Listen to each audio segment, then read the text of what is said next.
lee anya ka ịfụ ị na-enweta this video gị na-ashare ya ị na-enweta this video gị na-ashare ya ọ dị nnukwu mkpa this time around ngwa bụ nwoke gị na nwunye gị na-alụ n'unu tukwuru ala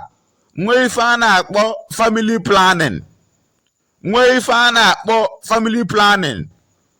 ọ ga-enye aka iji wee fụ na family ahụ gara ọfụma this time around abụ mgbe a na-eme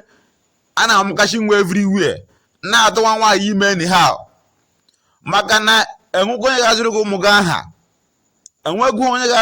gị aha nwee ife a na-akpọ family planning ọ ga-enye aka ịfụrat na ụnụ na-abọ gbachiri aka ọnụ fidie ụmụ ụnụ family planning amaka ọ bụrụ oge ọbụla iburu nwoke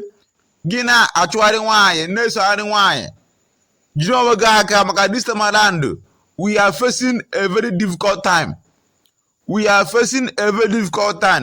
3 square meals in a day raziri ahụ so be careful make sure na gị na your wife nwere ife a na-akpọ family planning for better future.